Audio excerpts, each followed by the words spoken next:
Hello everybody, and thank you for sharing your time with me. I'm sending this message through various different channels to reach my dear Russian friends and the Russian soldiers serving in Ukraine. I'm speaking to you today because there are things that are going on in the world that are being kept from you, terrible things that you should know about. But before I talk about the harsh realities, let me just tell you about the Russian who became my hero. In 1961, when I was 14 years old, a very good friend of mine invited me to come to Vienna and to watch the World Weightlifting Championships. I was in the audience when Yuri Petrovich Vlasov won the World Championship title, becoming the first human being to lift 200 kilograms over his head. And somehow a friend of mine got me backstage. All of a sudden, there I was, a 14-year-old boy, standing in front of the strongest man in the world. I couldn't believe it. He reached out to shake my hand. I still had a boy's hand. He had this powerful man's hand that swallowed mine. But he was kind, and he smiled at me. I will never forget that day. Never. I went home and put his photo above my bed to inspire me when I started lifting weights. My father told me to take down that picture and to find a German or an Austrian hero. He got really angry, and we argued back and forth. He didn't like Russians because of his experience in the Second World War. You see, he was injured at Leningrad, where the Nazi army that he was part of did vicious harm to the great city and to its brave people. But I did not take the photograph down, no, because it didn't matter to me what flag Yuri Vlasov carried. My connections to Russia didn't stop there, by the way. Oh, it actually deepened when I traveled there with bodybuilding and for my movies and met all my Russian fans. And on one of those trips, I remember, I met Yuri Vlasov once again.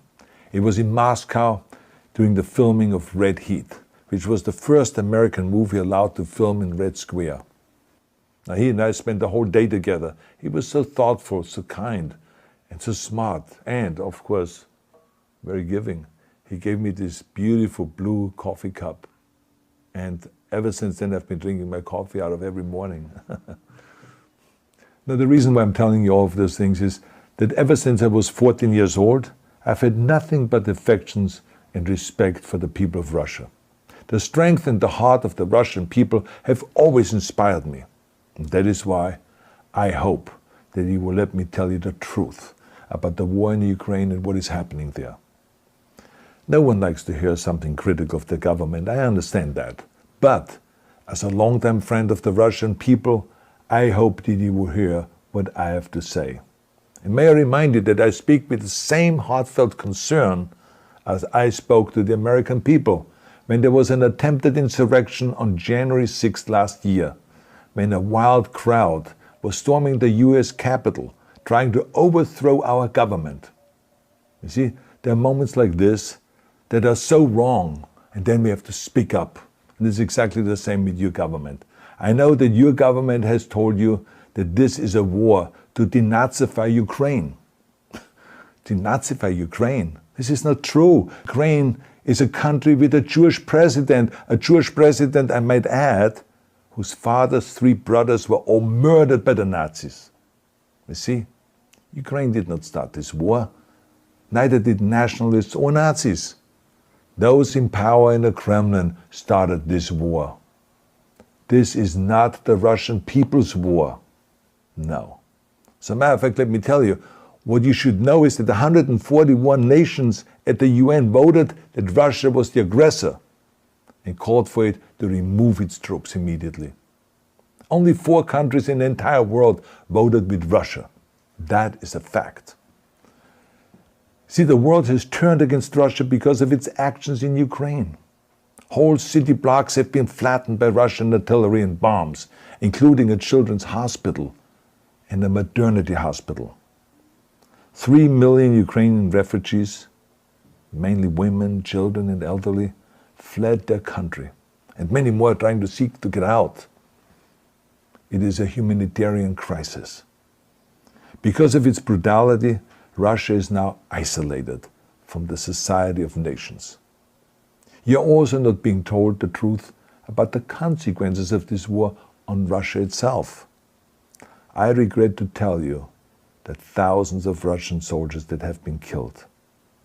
They have been caught between Ukrainians fighting for their homeland and the Russian leadership fighting for conquest.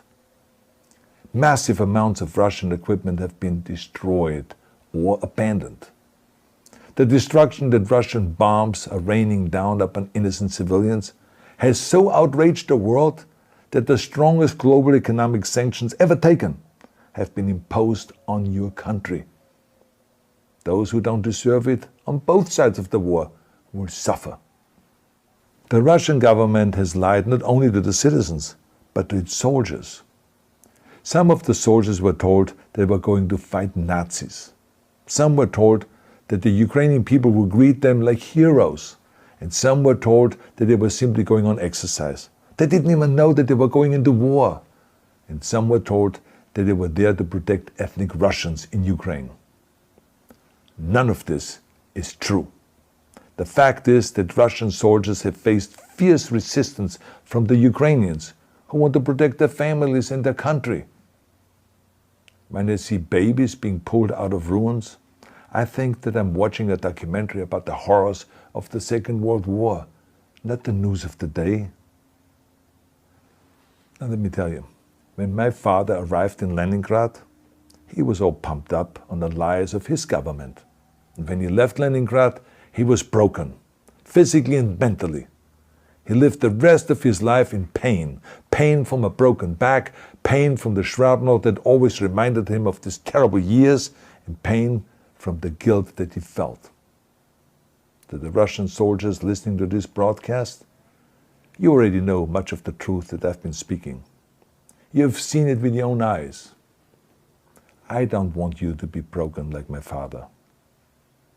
This is not the war to defend Russia that your grandfathers or your great-grandfathers fought. This is an illegal war.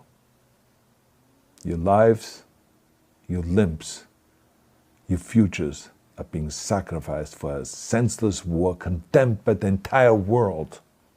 Now, to those in power in the Kremlin, let me just ask you, why would you sacrifice those young men for your own ambitions?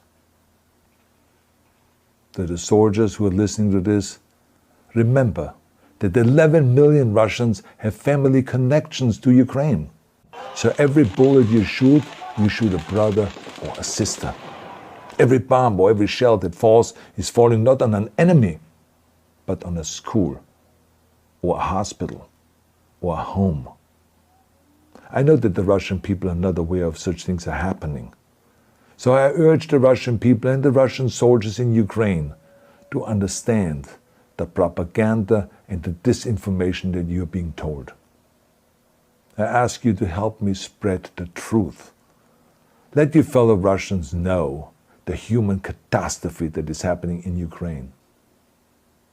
And to President Putin I say, you started this war. You are leading this war. You can stop this war.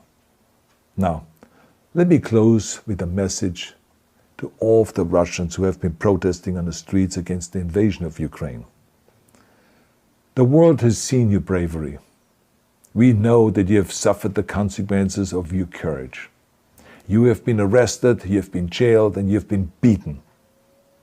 You are my new heroes.